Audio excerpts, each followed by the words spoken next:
Something came from Baltimore, Baltimore, Baltimore. Something came from Baltimore, Baltimore, Baltimore.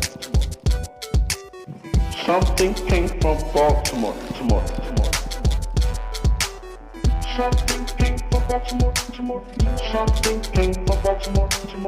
Something came from Baltimore, Baltimore, Baltimore. Something came from Baltimore, Baltimore, Baltimore. Something came from Baltimore, Baltimore, Baltimore. Something came from Baltimore, Baltimore. Something came from Baltimore, Baltimore. Something came from Baltimore, Baltimore, Baltimore. Something came from Baltimore, Baltimore, Baltimore. Something came from Baltimore. Thank you, Seth Kibel, for coming on to Something Came from Baltimore. Thanks, Tom. But our topic today is klezmer music, and there's no one better that I know that can really break it down and explain what klezmer music is. But let's go back in and explain, like, historically, maybe, as to where this music come from. Sure.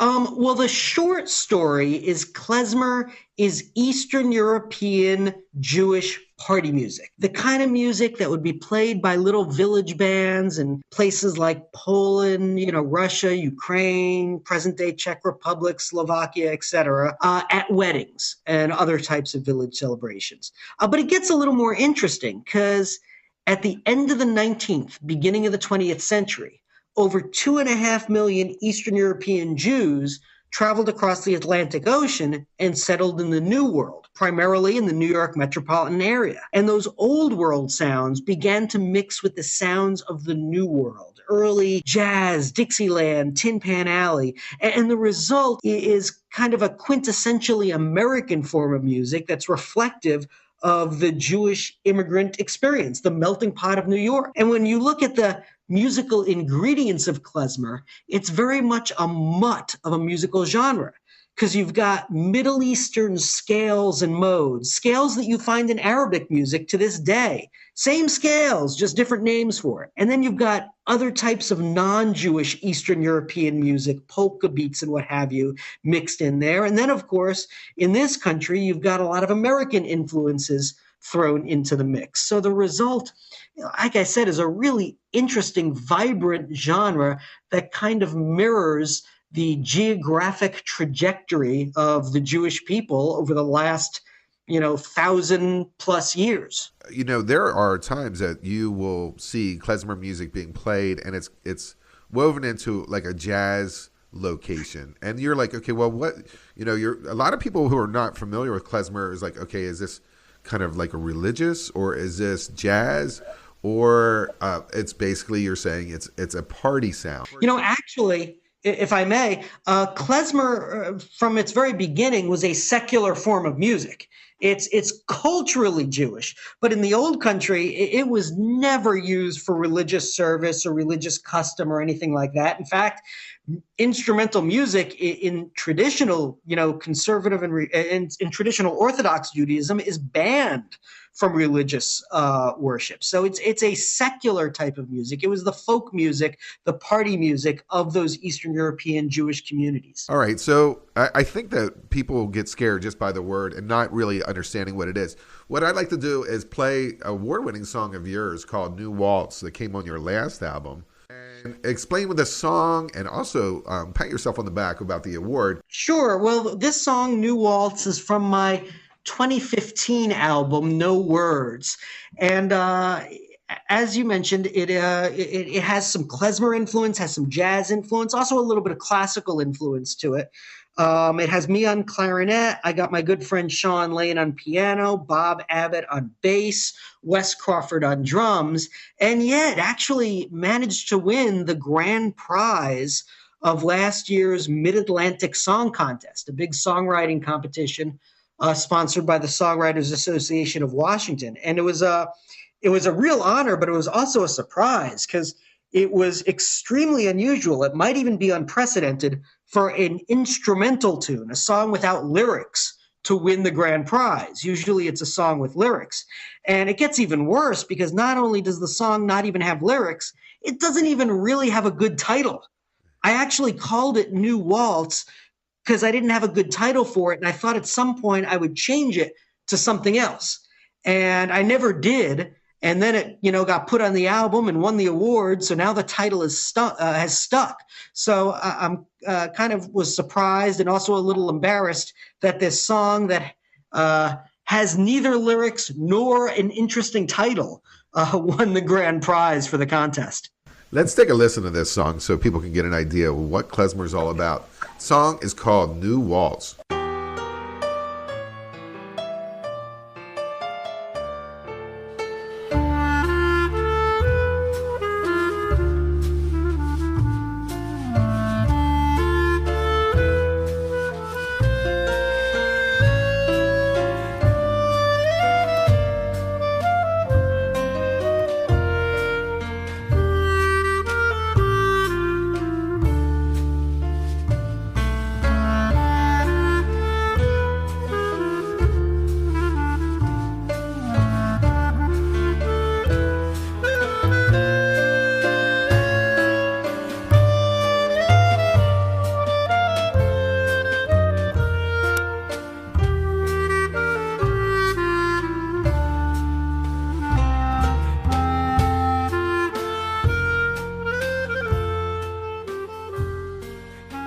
Our next song is more traditional. Is it a newer recording or is it a historic recording?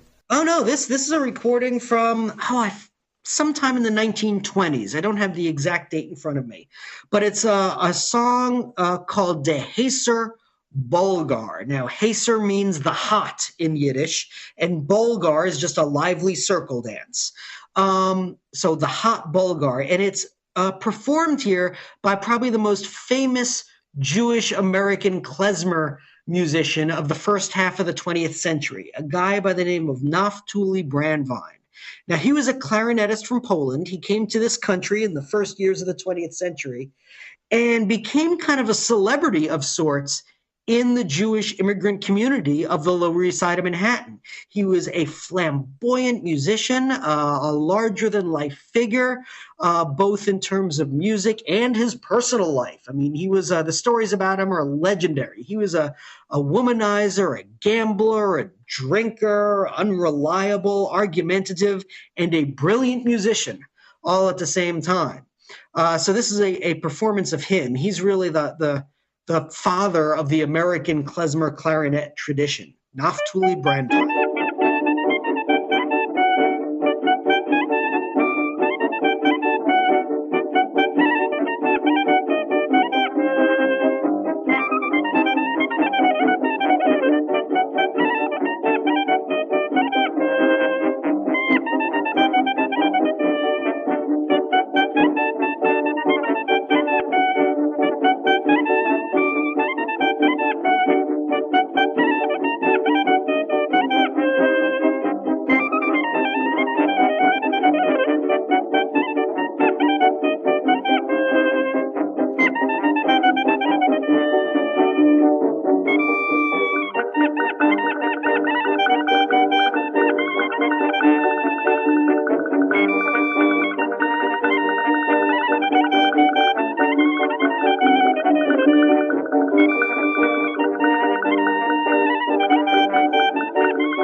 When you perform, do you basically say, okay, it's klezmer night, or are you performing a song or two and just explain to the audience, okay, this is a klezmer song, or you just put it in and not explain to anyone what it is? I seem to feel that we're hung up on a title.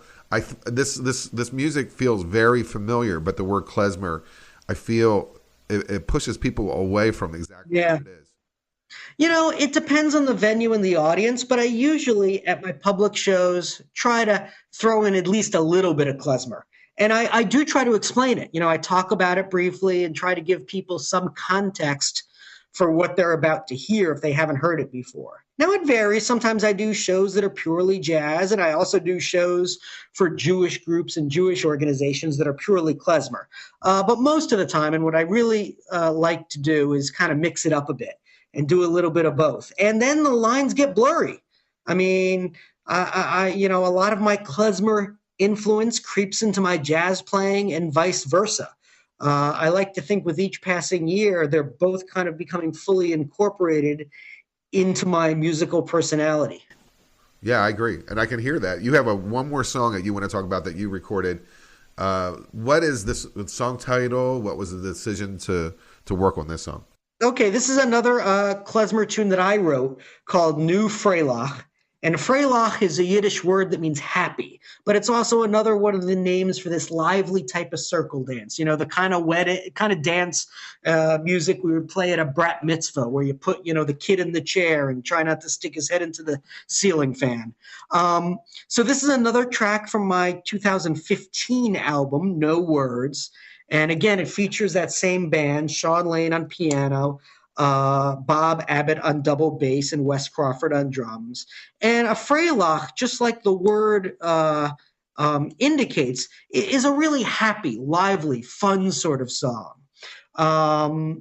Again, it's a slight oversimplification, but if you take these Middle Eastern scales and modes, which, like I said, are found in Jewish music and Arabic music, and superimpose them over Eastern European dance rhythms, your kind of polka beat, this is what you end up with.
We're closing out on our show. Seth, do you, if anyone never been to a klezmer musical show, what would you say to them?